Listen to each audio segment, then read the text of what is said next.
নমস্কার। আজ আমি মুরগির মাংসের ঝোলের রেসিপি আপনাদের সঙ্গে শেয়ার করছি। দেখেই বুঝতে পারছেন আমার মুরগির মাংসের ঝোল দেখতে কতটা সুন্দর হয়েছে, খেতেও অপূর্ব হয়েছিল। গরম গরম সাদা ভাত, রুটি, লুচি অথবা পরোটা কিংবা পোলাওয়ের সঙ্গেও এইরকম মুরগির মাংসের ঝোল সার্ভ করতে পারেন। খেতে দুর্দান্ত লাগে। প্রথমেই পরিষ্কার জলে মাংস ধুয়ে নিয়ে পরিমাণ মতো লবণ, হলুদ, 4 চামচ মতো ফ্রেশ টক দই অ্যাড করে ভালো করে মাখিয়ে ঢাকা দিয়ে 1 ঘন্টা মতো রেখে দেব। অপর দিকে একটা কড়াই গরম করে নিয়েছি।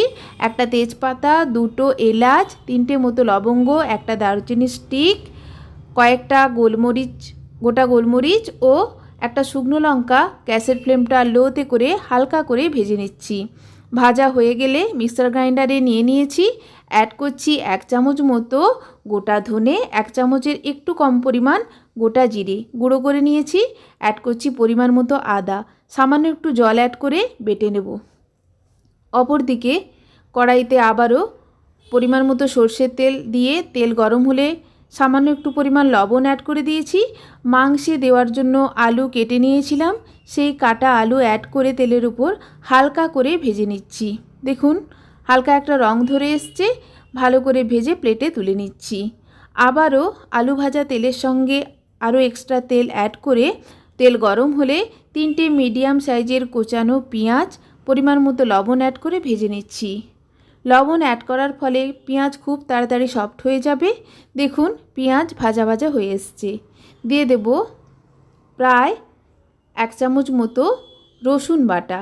রসুন বাটাকেও ভালো করে ভেজে নিতে হবে। রেসিপিটা সর্ষের তেলে তৈরি করার চেষ্টা করবেন। সর্ষের তেলে তৈরি করলে খেতে বেশি টেস্টি হয়। মাংসের যে কোনো রেসিপি সর্ষের তেলেই খেতে বেশি ভালো লাগে। চেষ্টা করবেন সর্ষের তেলেই তৈরি করার। দেখুন ভালো করে রসুন ভাজা হয়ে গেছে। এরপর আমি অ্যাড করে দেব মিডিয়াম সাইজের কেটে রাখা টমেটো। টমেটো অ্যাড করে টমেটোকেও ভালো করে ভেজে নিতে হবে যতক্ষণ পর্যন্ত না টমেটোর কাঁচা গন্ধ চলে যায়। এইভাবে সমস্ত মশলাকে খুব ভালো করে কষিয়ে রান্নাটা করলে মাংসের স্বাদ তবেই ভালো হবে। মাংসের মশলা যত ভালো করে কষানো হবে মাংসের স্বাদ কিন্তু ঠিক ততটাই ভালো হবে। দেখুন টমেটো ভাজা ভাজা হয়ে এসছে। অ্যাড করে দেব মিক্সার গ্রাইন্ডারে বেটে রাখা মশলা। দেখুন টমেটো ভাজার পর মশলা অ্যাড করে দিয়ে দিচ্ছি মিক্সার গ্রাইন্ডার ধোয়া সামান্য একটু পরিমাণ জল, পরিমাণ মতো হলুদ অ্যাড করে দিচ্ছি। ভালো করে নাড়াচাড়া করে মশলাকে কষিয়ে নেব। আমি মাংস কড়াইতেই তৈরি করব। কড়াইতে তৈরি করলে স্বাদটা একটু বেশি ভালো হয়। যদিও মুরগির মাংস রান্না করতে একটু বেশি সময় লাগে, যেহেতু দেশি মুরগির মাংস। আপনারা চাইলে প্রেসার কুকারেও মাংস কষানোর পর প্রেসার কুকারেও সেদ্ধ করে নিতে পারেন, তবে কড়াইতে রান্না করলে বেশি খেতে ভালো হয়। দেখুন আমার মশলা কষানো হয়ে এসছে, মশলা থেকে তেল ছেড়ে এসছে। এরপর অ্যাড করে দেব ম্যারিনেট করা মাংস। অবশ্যই গ্যাসের ফ্লেমটা আমি এই সময় অফ করে দিয়েছি, কারণ যেহেতু মাংসে টক দই অ্যাড করা আছে, গ্যাসের ফ্লেম যদি অন থাকে মাংসের মধ্যে যেহেতু টক দই দিয়ে মাংসকে ম্যারিনেট করে আগে থেকেই রেখেছিলাম, টক দই কেটে যাওয়ার সম্ভাবনা থাকে।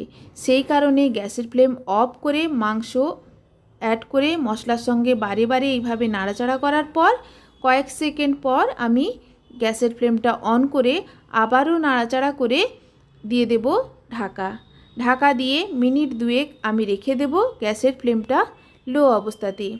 ফলে মাংসের মধ্যে মশলার একটা সুন্দর ফ্লেভার খুব ভালো করে চলে আসবে। দেখুন 2 মিনিট ঢাকা দিয়ে রেখেছিলাম, 2 মিনিট পর ঢাকা খুলে দিয়েছি। খুব ভালো করে মশলা ও মাংস সেট হয়ে গেছে, দেখেই বুঝতে পারছেন। এইভাবে বারে বারে ঢাকা দিয়ে আবারও ঢাকা খুলে নাড়াচাড়া করে দিয়ে গ্যাসের ফ্লেমটা লো অবস্থাতে রেখে মাংসকে ভালো করে কষিয়ে রান্নাটা করব। জল এক্সট্রা অ্যাড করব না, মাংসের জলেই আমি মাংসকে কষিয়ে নেব। মাংস থেকে যে জল বেরোতে শুরু করেছে লবণ অ্যাড করার ফলে, সেই জলেই মাংসকে কষিয়ে নেব। এইভাবে 10 মিনিট রান্না করার পর আমি ভেজে রাখা আলু অ্যাড করেছি। আলুকেও ভালো করে মিক্স করে আবারও ঢাকা দিয়ে ঢাকা খুলে নাড়াচাড়া করে দিয়ে খুব ভালো করে মাংসের সঙ্গে আলুকেও কষিয়ে নিচ্ছি। এইভাবে কষিয়ে যদি মাংসকে রান্না করা হয় তার স্বাদটা কিন্তু একেবারে অন্যরকম হয়। অবশ্যই এইভাবে কষিয়ে রান্না করার চেষ্টা করবেন। দেখুন খুব ভালো করে আমি বারে বারে ঢাকা খুলে ও ঢাকা দিয়ে নাড়াচাড়া করে মাংসকে কষিয়ে নিয়েছি।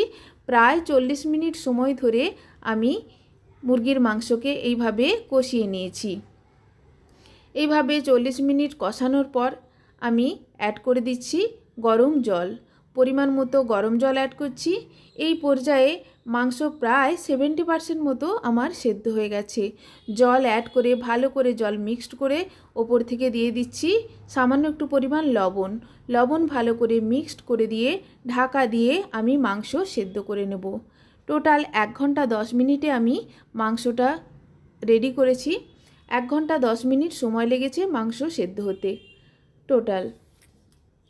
দেখুন ঢাকা খুলে দিয়েছি, মাংস খুব ভালো মতো সেদ্ধ হয়ে গেছে। 2টো কাঁচা লঙ্কা দিয়ে দিচ্ছি সুন্দর একটা ফ্রেশ ফ্লেভারের জন্য। ওপর থেকে ছড়িয়ে দিচ্ছি ফ্রেশ ধনেপাতা। ভালো করে মিক্সড করে দিলেই একেবারে সার্ভ করার জন্য রেডি দুর্দান্ত স্বাদের মুরগির মাংসের ঝোল।